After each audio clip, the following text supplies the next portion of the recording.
Hi guys, welcome. Hello everybody, welcome. Thank you for joining us. We are excited to have you here. My name is Bogdan, and together with my colleague Nikki, we'll be trying to give you an overview. Sorry, we will not be trying. We will be giving you an overview of all the awesome features coming to Edpuzzle. Some of them are already here. Some of them will be coming in the future. But besides that, we will be trying to give you as many ideas as possible as to how you can use them in the classroom with your students and maybe not only with your students, but also with your colleagues. So as I said, welcome once again. My name is Bogdan Copil. Let me quickly introduce myself and we'll show you also a small slide with our contact details, just in case if you want to get in touch after the session or you want to stay in touch in the next days, weeks, and months to come. I am a Google for Education certified trainer and an ISTA certified trainer, and I've recently also started working with Edpuzzle as the EMEA International EdTech Specialist. And I'm happy to be here talking about Edpuzzle, sharing different ways of using it, and also sharing some ideas from my own practice with Edpuzzle. And of course, Nikki, she's my awesome colleague dealing more with the APAC region, but I'll let her introduce herself as well. Hello there, everyone. So great to have you joining us this afternoon. So I am Nikki Foote. I am an educator.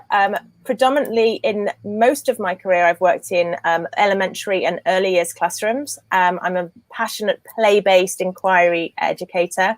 I've worked in Asia for a very long time and most recently moved back to the UK. I now work with Edpuzzle, and I am really excited to be here this afternoon just to kind of share exactly what Bogdan said, something from our own practice, things that we've been working on as a team, and all of the awesome new tools and updates that we have ready for you.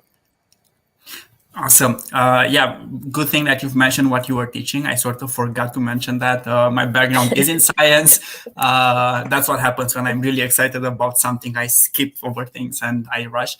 So my background is in science. I was teaching science in middle school and upper school, both in the British curriculum and then the American one and then international. So all kinds of combinations. But as I said, in the past years, I've been working a lot with teachers, just helping them use technology better in the classroom and streamline the whole teaching, grading, offering feedback process.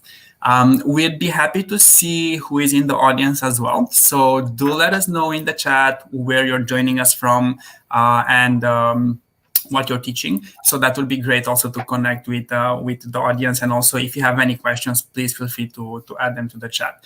Now, just to give you an overview of the session and what we'll be talking about, as we said, this webinar is called Welcome Back to School. And of course, the title suggests that we'll be looking at some of the new things that are exciting to see in Edpuzzle and to share some ideas of how we could actually use them with our students and in the classroom, or if it comes to distance learning, of course, also with distance learning or hybrid learning. Yeah, I'm really interested, Bogdan. So we've got the chat going and we've got some people are starting to kind of message on the chat, and that's really, really great for us. So as you know, when you're working in a classroom and you're reading the room, you get that information of what the students need. In the same way, when you're running a webinar, we really, really want to know what you're thinking. So put in the chat who you are, where you're teaching, what schools you're from. Also tell us other bits of information like, are you online at the moment? Are you face-to-face? Have you used Edpuzzle before? Or are you totally new to this and you want a lot of a little bit more detail from you, which we can give, okay? Well, it's interesting actually because we do have some of the attendees that actually teach adults. So we are happy to see you in the audience as well, because that's not so common, but definitely Edpuzzle can help you a lot, especially given that you're teaching languages, because we'll show you some features that were recently introduced that can be awesome for working on pronunciation and so on and so forth. So Oh, that's awesome, Dustin. Absolutely love singing the praises of Edpuzzle. Thank you for doing that. We are so happy that you enjoy Edpuzzle, and we are so happy to hear that it's actually helping teachers all over the place. Yeah, we'd love also little stories from you. I mean, we were talking today about the fact that one of the best things about these webinars, is that we really get to know the people that love Edpuzzle. They know the people that really use it in the classroom. So if you've got any anecdotes or any stories, or you want some support from us in another way, and you want to kind of like branch out and do more with Edpuzzle, you can see we've got our Twitter profiles and our Twitter handles on our pictures, and you can reach out and get in contact with us. Also, during this webinar, we're going to be sharing we have a bit.ly. So our bit.ly link literally is the link that saves us all. And you click on the bit.ly and you will get every information that we talk about will be on there. Okay, whether that's certifications, whether that's reaching out to us, or whether that's like getting ambassadors, reaching out to ambassadors in your area. Exactly. And if you want to also connect with the Edpuzzle Twitter account or YouTube or Instagram, you'll have those links there as well. Jennifer, fingers crossed as well that you're going back to face-to-face, and it stays like that. Face-to-face is always much better than distance learning or hybrid and everything else in between. Yeah, actually, Jennifer is going back to, she's teaching EAL in the UK. Get in touch with me, Jennifer, because I'm always super wanting to get in touch with more teachers in the UK. So if you can, please get in touch with me. I'd really love to hear from you. And we've also got an Edpuzzle coach listening, which is great because we have a great Edpuzzle coach program that we would love more people to do. If you're an instructional coach and you haven't done that program, I really recommend it because it's great for you to know and really understand how to leverage Edpuzzle with your teams. Awesome. So we have actually more than one coach in the audience. We see that Dustin is also an Edpuzzle coach. That's awesome. So thank you for going through that process of getting certified, and thank you for joining us for the session. So let's dive right in, because as we said, we are trying to show you the updates and also work a bit on building the community. We are so happy to connect with enthusiastic educators from all over the world.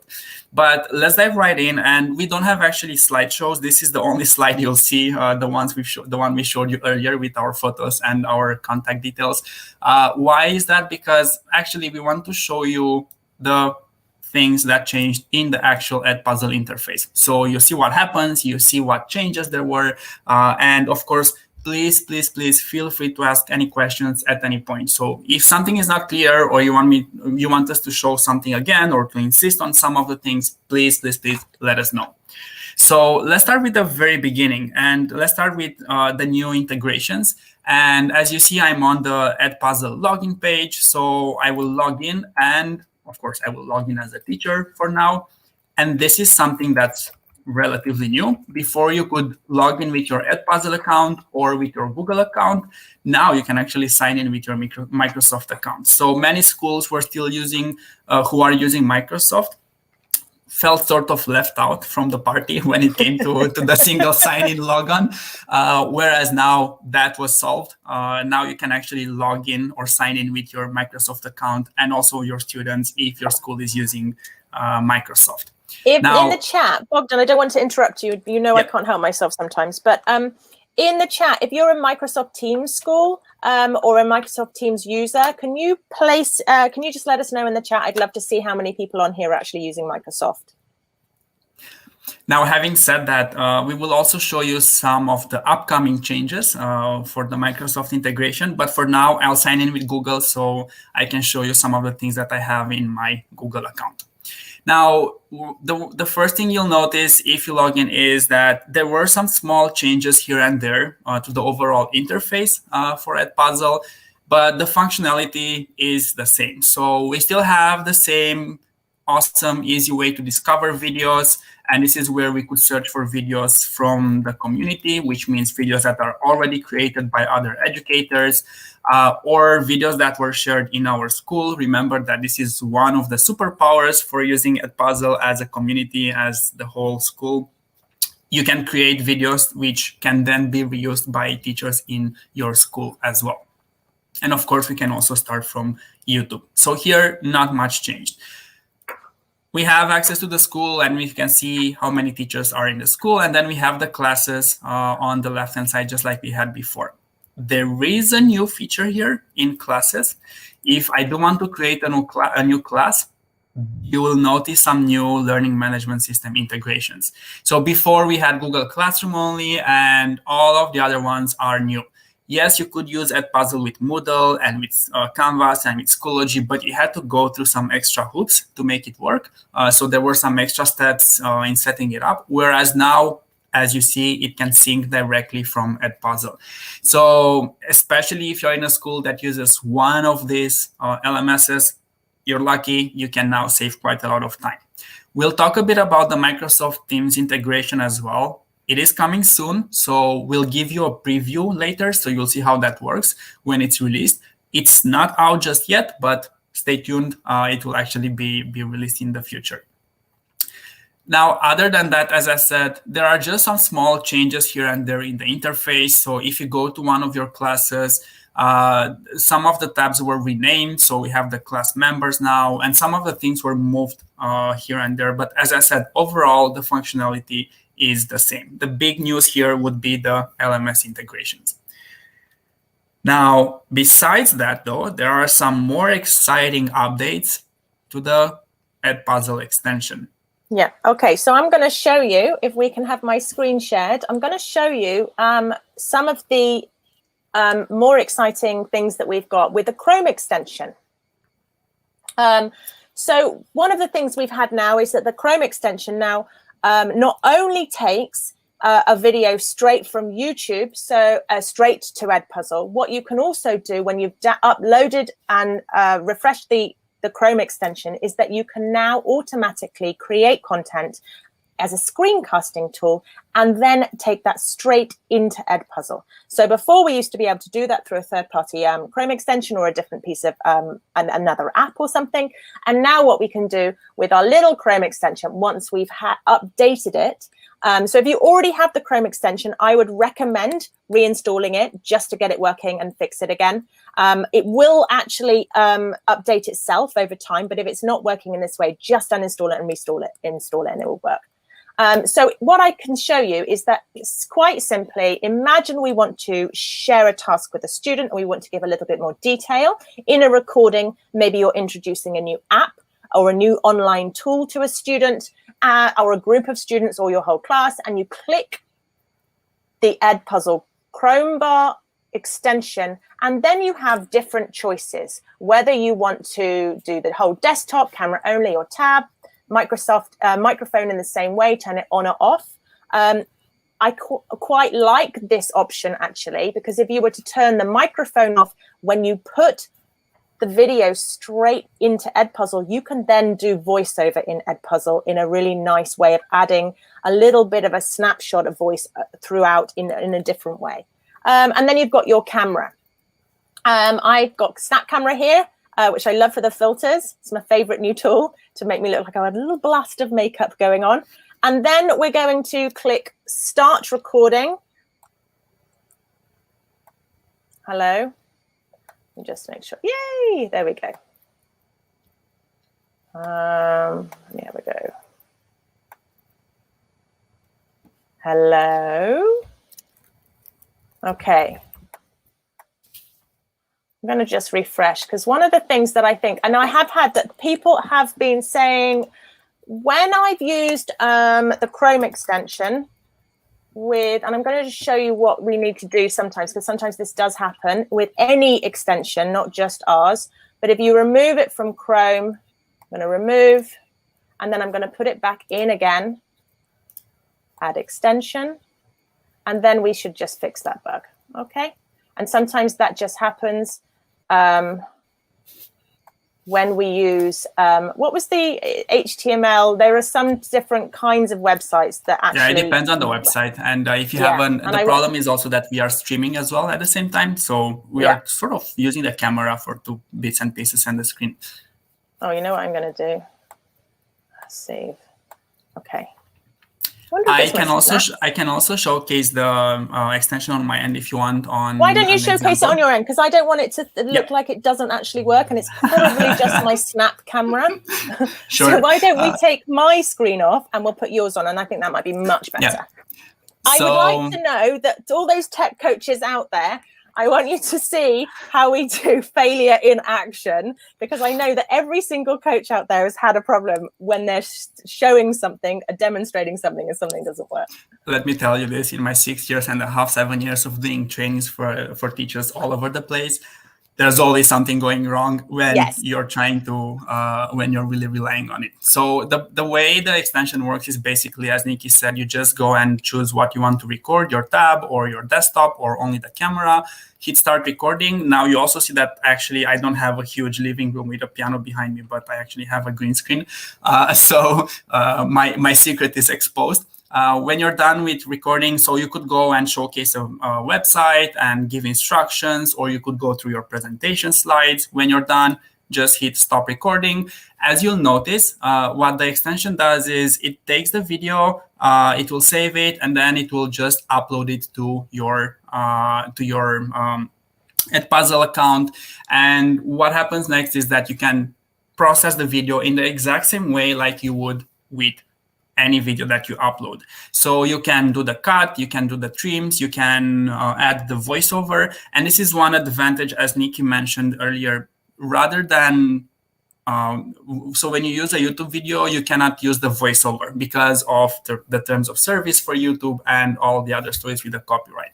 Whereas if you upload your own video, you have total freedom. So you can add a voiceover, you can change the recording in any way you want.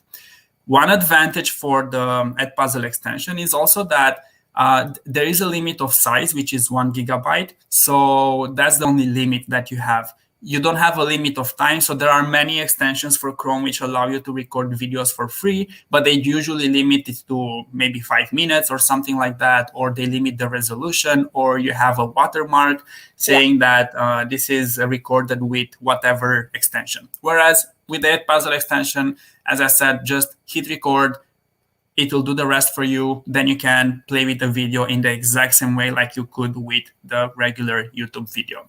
Now, as I said, there is no limit on that. And to hit 1 gigabyte for a video, you would need to record yourself for a really long time. So that's not something that we should be doing regardless. So it's a much better approach to have the videos short and concise and to the point, right? Several minutes, 5, 10, 15, 20 minutes, but you don't want to have a 2-hour long video with you talking about some slides or something like that.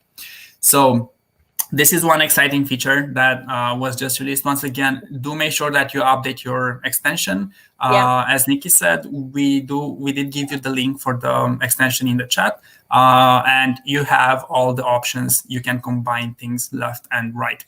Yeah, so the Chrome extension link's already in the chat. I would like to shout out to our awesome crowd out there, because you have made me feel so much better. Thank you so much for being so kind, and that people are uploading it now, and it is working. And of course it's working. I actually wonder if it's my Snapchat. But that's also always something that you can do to troubleshoot, so you can try things out. And can you do me a favor? Do you have, though, Bogdan, in your Edpuzzle? Oh, we were not sharing. I could show you where all you remember where all the answers go and where the recordings go, so we can see those at the bottom. Okay, good. So here we go. I have a little screencast challenge that I did yesterday. I love creating little screencast challenges for my team. Bogdan's awesome, and he always responds so clearly for me. And so if I go in to my screencasting challenge, you can see, so you've got your names of your team or your class. You can see what they've attempted to do or haven't attempted to do, whether they've turned it in, that kind of stuff. And then here at the top, we've got 4 answers to grade. And there we can see the grading is our audio responses. So you can hear. Actually, do I have to use Mathigon? There we go, Bogdan. What other tools can I use to help me with this calculation or other calculations? He's always a troublemaker, Bogdan, I tell you. Everything is clear. Thank you, Nikki. There you go. Love Olga. Get on with it. Okay, so there we go. We've got our excellent recordings, and then you've got those just at the bottom in another way. Okay. This is something that I just want to highlight in terms of the audio responses, because we did have quite a few people in the audience teaching languages. This is an awesome addition, because you could record your own video, or you could use any other video, and you could ask your students, hey, go ahead and let's communicate and share some of the recordings with me over Edpuzzle, and you can actually listen to the way they pronounce words, and you could actually pinpoint what needs to be addressed, and you could guide them in the right direction.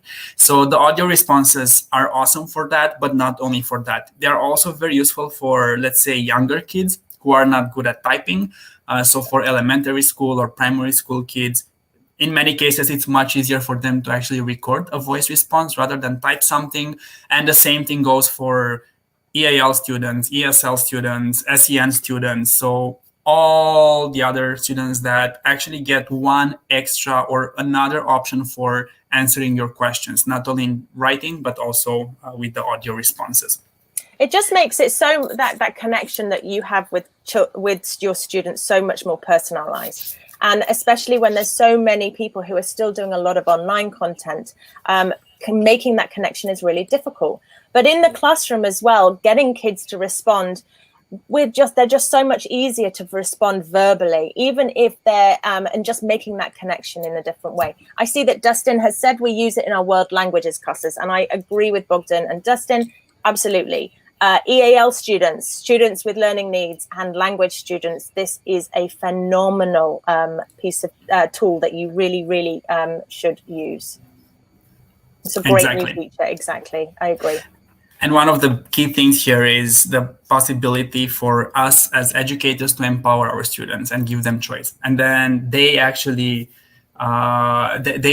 can just decide what or how they want to answer. So if they want to leave a voice recording, so I'm repeating this bit again because I've read that the connection was weak. So you could give them the option to allow them to record the audio notes or to type, or why not both? So keep in mind, this is one of the key things behind using Edpuzzle. It's all about empowering students, and it's all about giving them also choice and agency over their work. And this is one extra feature that helps us in this direction.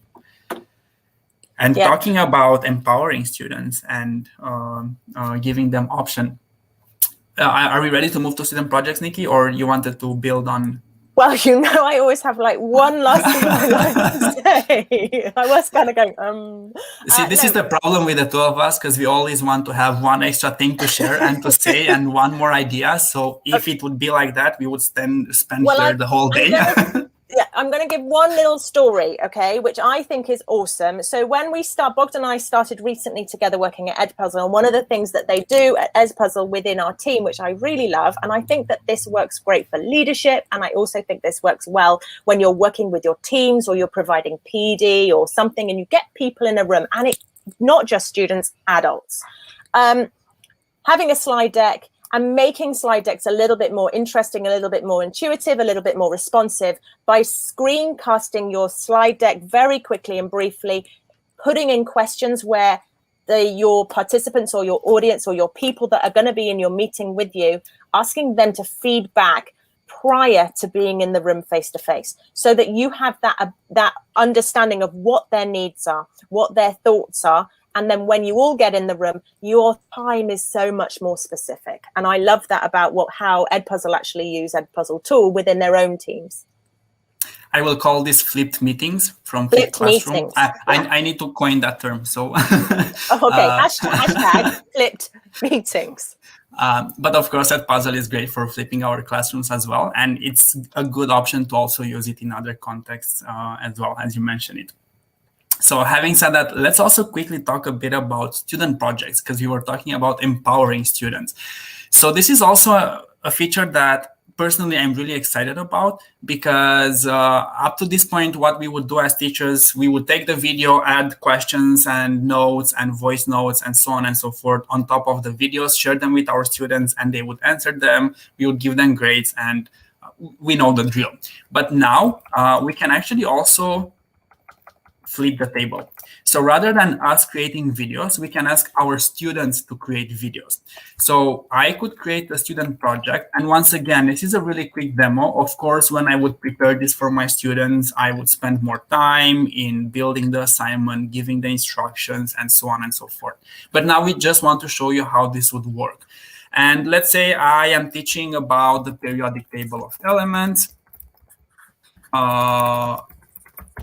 and I would ask my students to find a video about their favorite element, right? So let's assume that we want to get information about as many elements as possible. So the goal of the project would be to research facts about chemical elements.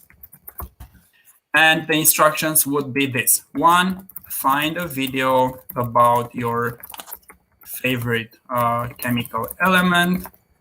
2, add 4 or 5 questions or notes on the video, sharing more details with your colleagues, right? So this is where, if we get into that creative state where we think about how we could actually use the student projects, think about how we use them as teachers. We can use them for assessments, we can use them for giving extra resources and links and so on and so forth. If we flip the tables, we can allow our students to do the same thing. So we could ask them, hey, you choose the video, you choose what questions or notes you want to add on top of it, add them, and you can then share that video with the rest of your class if you want to, as a teacher, of course. Now, where did that project go? Remember that when we create videos, they will show up under my content. And this is where you see the videos that I have created. But if I scroll down at the bottom, I actually see my projects. And this is the one I've just created. And the workflow would be exactly the same like for a video. You first create a video. I first create the project. Then you assign the video. Then I assign the project. So to put them in a mirror. And I can assign the project. And from here on, it's exactly the same story. I choose the class I want to assign it to. And because this is a Google Classroom, I can also choose to post it on Google Classroom. If you use other LMSs, the process will be similar. Bottom line is you create a project, you share it with the class, and then students can start working on it. So right now, I have shared I think I've shared it. Of course, I've shared it with the wrong class, but it doesn't matter because my student, Cleopatra, is also part of that class. So I will just need to change the class and we will find the assignment I've just shared.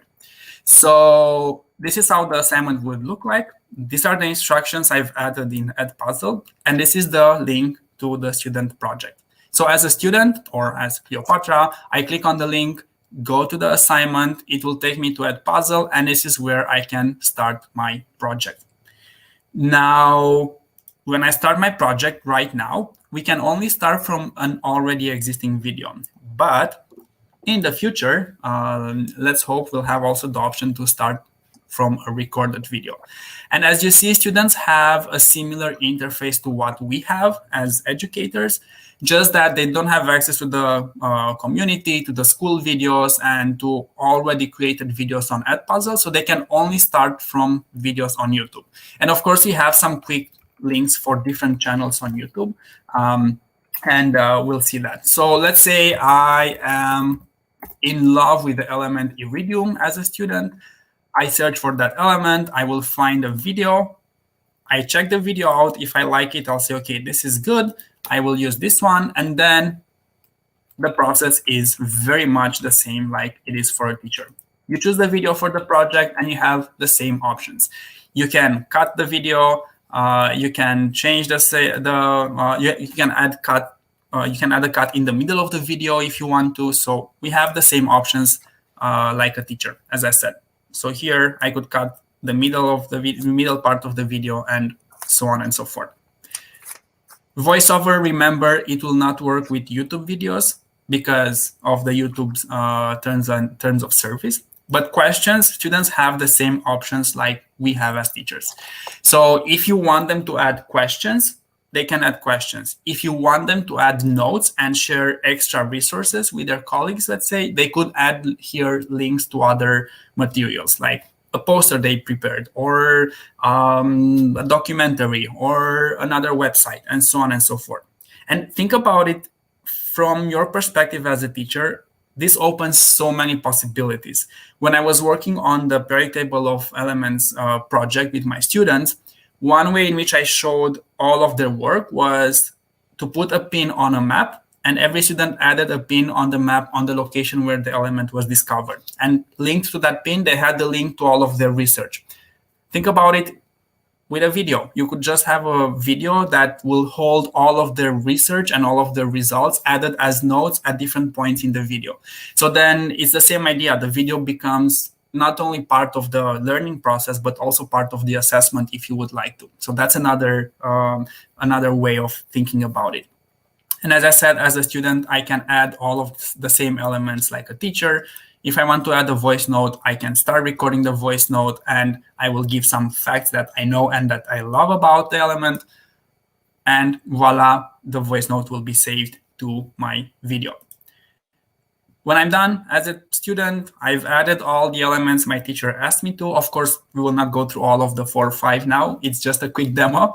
When I'm done, I can just hit finish, and this will allow me to turn in my project. Now, what happens when I turn in the project? Of course, my teacher needs to grade the project. So let's go back to my teacher interface. And let me go back to the periodic table of elements.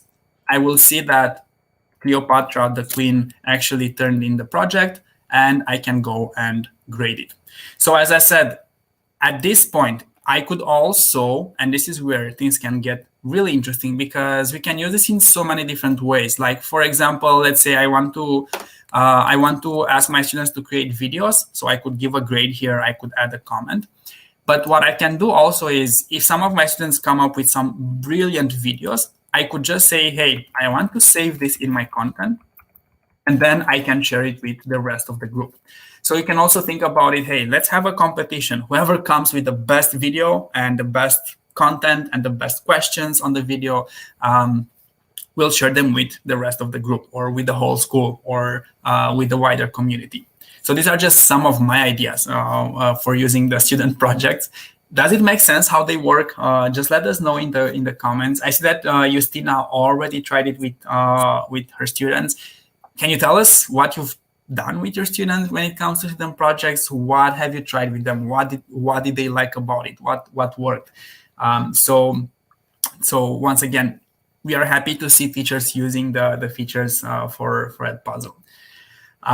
So Dustin, good question. Is their YouTube search restricted from adult content, or does the school district security protect that through Edpuzzle's YouTube search? So that's a great question. As long as you're in the school domain, that depends on your domain settings. So many districts and many schools have different settings for YouTube, because there are different approaches. Some schools want to restrict things a lot, and then you will only be able to access either YouTube will be very heavily restricted, and you will only be able to watch videos that were pre-approved by teachers, or some other schools and districts have a more relaxed approach where just the nasty content is filtered out. If you're in that situation where students cannot freely access YouTube, what you can do is just tweak the project instructions and tell them, hey, rather than using a random video, either tell me as a teacher what video you plan to use, and then you can pre-approve it as a teacher. Or as an alternative, you start from a list of videos and you tell them choose one from this list of videos that are pre-approved and work on these ones. But this depends on, once again, on the YouTube settings on your Google domain, if you're on a Google domain, and not so much on Edpuzzle. Because I also think, sorry, I don't want to interrupt. I also think that that brings up an interesting point, which is that often giving students content from the entirety of YouTube is really a huge task. Even you and I, when we're looking for content for students on YouTube, we find it really difficult to find that one video that's great. You know, there is just so much out there. So another idea is actually to cherry pick those ideas, cherry pick that content, give them a choice of 3 or 4 or 5, and then they can have that for a purpose and choose why they want that specifically. I love what you were saying as well about getting that understanding, sharing these projects out, getting students to take that content and then share it with a greater audience. So have something that creation side of it. So there's a purpose for it. They have that audience behind it. And the other idea I had was to do it with a live, Edpuzzle live, and then you can have students answering each other's questions. You as the teacher are showcasing these. We're looking and we're critiquing based on a rubric, and really get those skills developing in terms of those ATL skills, looking at research, looking at understanding, and looking at thinking skills. Yeah, and remember the main thing for using any tool is not the sake of using the tool, but you're starting from a learning objective and a learning goal. And then you bring in the tools that help your students reach that learning goal. So basically what I'm trying to say here is that in this case, decide what the learning goal should be, and then decide what type of student project you want to work on if you want to try this out. And then decide if, for example, you give them total freedom for choosing any video, which would work for maybe high school students, of course, not so much for primary and younger kids, or you give them 4 or 5 videos that they can choose from, or alternatively, you say, hey, everybody works on the same video, and I'm interested to see how different students react and approach that subject and that topic. So that's one way of doing it. Okay, so, are we ready to move on to the Teams integration, or have we got more to say on projects? I just want to highlight, because we had a comment in the chat from Justina. Like, she gave them one link and each group was working on exactly this one YouTube video. So this is the third example I've mentioned, and this is a great approach. I'm talking about group work. So that's one great way for, actually, you can place students in small groups, 3 or 4 students. They work on a Google Doc or something else, or in breakout rooms if they are in Zoom. They decide if this is the what questions they want to add, yeah, that's a great way of using the student projects. I love that as well, because you're zooming in to something smaller and you're going deeper on something much smaller, that unique little piece. And I really love that. And getting students to really then compare the differences between their thinking and really understand that although they're looking at something from one perspective, there are so many other perspectives that collectively have thought of. Yeah, and with this occasion, I also want to give Justina a shout out. She's our Polish ambassador, so we'll be mentioning this a bit later as well. So we do have local communities in different parts of the world that are sort of built by educators using Edpuzzle and sharing best practices and ideas. So thank you, Justina, for doing that. Thank you for being in the chat with us as well on the webinar today. And we'll share the links to the Facebook groups for the local communities later as well. So as Nikki was saying, let's also have a look at the Microsoft Teams integration. So what I will bring now on the screen, but once again, this is just a reminder. This is just a preview, and I stress the idea of a preview. So the feature is not released yet, but we just want to give you an idea of how the Microsoft Teams integration will work. It's pretty much in line with what we are doing with other LMS systems. You start with the same idea. So let's say I want to share a video about the periodic table of elements. I will start from a YouTube video, let's say. Let's use this one. I'm happy with it. I will edit the video. I am moving really fast to this part because nothing changed here. So this is just the Edpuzzle interface. We are going through the same steps, and we have the same options. I can use only a part of the video, so I don't have to use the whole video. I'll cut it to 1 minute and 24. I can go to my questions, and just to highlight how the audio responses work. So if I have, for example, an open-ended question, which I want to add somewhere here, I can just ask my students, how many periods are there in the periodic table? And periodic. And I can allow for audio responses. So this is what we said earlier. As a teacher, we can decide if you want to give them the option to record voice responses or not, audio responses or not. And it's that easy. So the rest, you can add all the other questions. When done, as usual, hit finish. This will take you to your edited video interface. And from here, I can assign it. And now, as I said, this is a preview. You will have soon also the Microsoft Teams integration. And if you have classes in Microsoft Teams, you can just share the videos from here.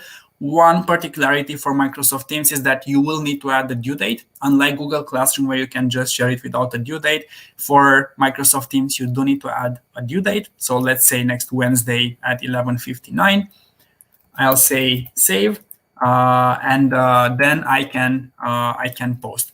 So thank you, Anna. Thank you for joining, and good luck. You can still watch the recording if you want to see the last bit. So from here, we can decide also if you want to turn on closed captions, and we can post it on Microsoft Teams directly. So how this will work is pretty much the same way. Once again, if I go to Teams now and I will reload, I should see the assignment showing up in Microsoft Teams. And once again, from here on, the process will be very similar. You can grade the assignment in Edpuzzle, and you'll have an overview of the assignment in Microsoft Teams as well. And straightforward, this is the assignment I have just created. I can see my students enrolled in the class. Once again, this is just a quick demo class where I have Nikki as my colleague and Celia, my two awesome colleagues from Edpuzzle. But this would be the starting point. And hopefully this will be this is a good news for Microsoft schools or teachers working in schools that use Microsoft. Absolutely. Yeah, a great addition. We are also happy to answer as many questions as possible. If you have questions, just add them, type them in the chat. We'll be happy to take some of your questions. And also at the end of the session, we'll share the link where you can actually also order your swag if you want to, as a thank you for joining the session and being here with us. This is one of the ways in which we are trying to sort of show our appreciation as well. Now, this was just, once again, a quick webinar looking at the new features, but there are so many other things we can do in Edpuzzle, and it's just exciting to see all the options we have. Yeah, so many new things. And like everything, this is just, so lots of work has been going on in the background in order to get these to come out recently. So some of the things are just on a little soft release, and these will tune up as we go through and get a little bit over the next few weeks. If you need to get in contact with us, we are always open to listening to your stories. We really, really, really, really want to know what's going on in your classrooms. And we really want to be able to showcase excellent use and teaching and learning of Edpuzzle. And we also want to get in there and support you. So guys, if you need us, int@edpuzzle.com is our email address. Yeah, you can get in contact with us there. We both see the emails, so we and our team, we have a little bit more members of our team, and they also can support as well. And then also we have a bit.ly, which is our link of joy, where you can get in and have a look. You can get swag. You can look at our certifications. If you haven't done a certification, if you're a tech coach, I really, really suggest having a look at them because they're great. In order to get your, Can I jump in here? Always.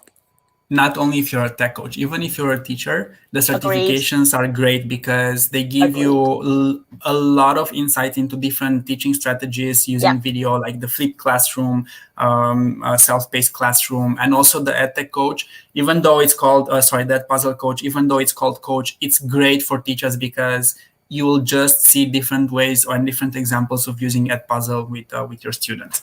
So that's definitely an awesome Totally addition. agree. Thank you for correcting me because my language was not specific then. So I agree with you. It is for everyone. Miss Abby has put on that she is from the Philippines. Miss Abby, we have an amazing team in the Philippines that are our ambassadors, and they are Mr. Alwyn and Mr. Franco. So Franco and Sir Alwyn, and they are amazing. If you go on our bit.ly link, which is on the bottom of the screen now, you can get in contact with those guys. We are very much involved in what they're doing. They are the most funny guys I've had to work with on a webinar, apart from Bogdan. And also they have so much swag and they have so much love and so much enthusiasm for their community. Get in touch with them if you're not already. Okay, Abby? And thank you for letting us know that. Go, Bogdan. Eleni, even if I'm not sure what you're saying, you've missed it, but if you mean you've missed the webinar, the recording will still be on. So you can, right after we finish, you can also go back and watch the recording of the webinar. And talking about the bit.ly link, the one that's rolling now on the screen, and it's also in the chat, can we share out my screen quickly? So I'll show you what you can expect at the end of the bit.ly link if you follow the link. We've put together a simple sort of page where you have all the useful links. So first of all, if you want to get Edpuzzle swag, follow the first link, fill in the form, and the swag will be emailed to you. Not emailed, mailed, like snail mail, not email. It's a physical object. Then the second link we've shared with you is the link to our certifications. And as I said, this is where you can choose one certification that would be interesting for you. So if you want to learn more about, if you're, let's say, on the beginner level, start with Edpuzzle 1 and Edpuzzle level 2. They would give you a good idea. And then you have the different integrations with Classroom. But if you want to explore some of the more advanced ways of using Edpuzzle, we have the Edpuzzle Coach, Flipped, self-paced, project-based learning. You can look at gamification and so on and so forth. So there are lots of different options here. We have the link to the Edpuzzle extension, of course. You will find it easy in the Chrome Web Store, but we've linked it here as well. And then we do encourage you to connect with our social media channels, be it Twitter or Instagram or English, whatever your favorite channel is, or all of them. If you're active on all of them, you'll see lots of tutorials, lots of useful materials shared with the community. And also, to carry on what Nikki was saying earlier about the awesome communities we have around the world. So if you want to have the links for the local communities that are already established, we do have a Facebook group for the Philippines, for Malaysia, for Poland. So once again, thank you, Justina. Justina is here with us in the audience. She's one of the ambassadors for Poland and also in Italy.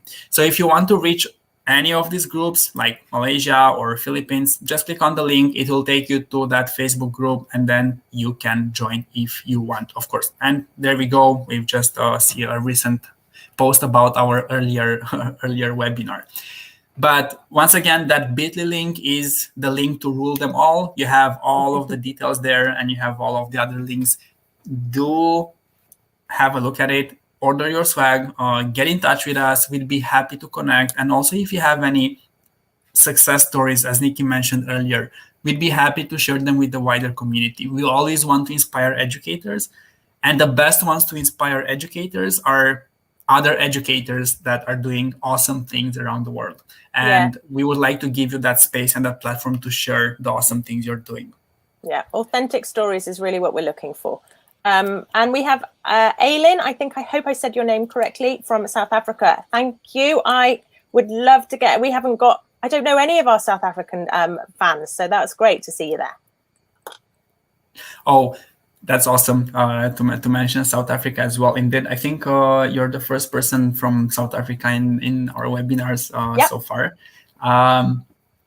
Well, Dustin, besides LinkedIn, there's also Pinterest, and there are many other social media networks. We've tried to stick to the ones that are most used right now, but we'll definitely add more as we go along. So I want to get a TikTok going. My new favorite thing is TikTok. So I'm totally up for Bogdan and I doing a TikTok. No. Sorry, that's your part. Oh, really? I'll stick with YouTube and Twitter and Instagram. All right then. But it would be awesome to see exactly how Edpuzzle grows and develops. Edpuzzle already is a global platform, so we already have communities all over the place. And as you've seen, the webinars Nikki and I were running today were sort of aimed at Europe, Middle East, and Africa, and Asia, Pacific, Australia, and so on and so forth. But of course, there's also the other part of the world. So there's a big community of Edpuzzle users that speak Spanish. So if you speak Spanish, you can also connect with the Spanish channels, Twitter, Instagram, and YouTube, where our colleague Rosa is doing lots of awesome trainings as well in Spanish. And of course, there's the US team, and they are doing lots of events as well for the US team, US and Canada. So definitely global platform, and definitely we are trying to reach as many educators as possible. Yeah. So thank you for being here with us today for the webinar. Yeah, thank you so much. We've really, really appreciated your time. I think we're going to end now because we've been here for about 50 minutes. You guys are awesome for listening and tuning in. And thank you so much. And take some time this weekend. Have a great weekend and rest. Yeah, do stay in touch though. So if you have questions, send us a message, tweet us, send us an email. We'll be more than happy to help out. Hope you're excited about the new things coming to Edpuzzle. Yeah. And hope you'll enjoy using it this year. And see you guys. See you soon for the next webinars.